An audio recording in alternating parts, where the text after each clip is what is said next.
Welcome to the Slop Temple. We pray this video helps. You start by preparing the source. Make a backup copy so you can revert. Once done, check whether subtitles are embedded tracks, soft files like SRT/AS, or already hard-coded into the pixels. Open the container with a tool that shows tracks, for example, FFmpeg or mkvtoolnix, because you need to see audio, video, and subtitle streams. You do this now to avoid editing the wrong file. It saves time and prevents quality loss later when you remove the track. Now perform the removal. If using mkvtoolnix, uncheck subtitle tracks and remux. That preserves video quality. Once finished, play the result to verify.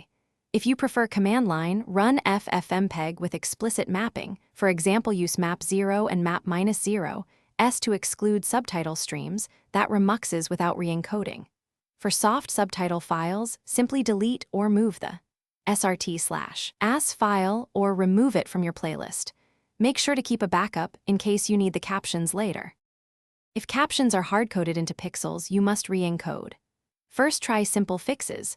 Crop the area if safe, or apply blur/cover bars to hide text.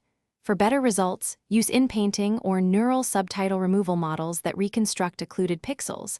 These work by analyzing neighboring frames.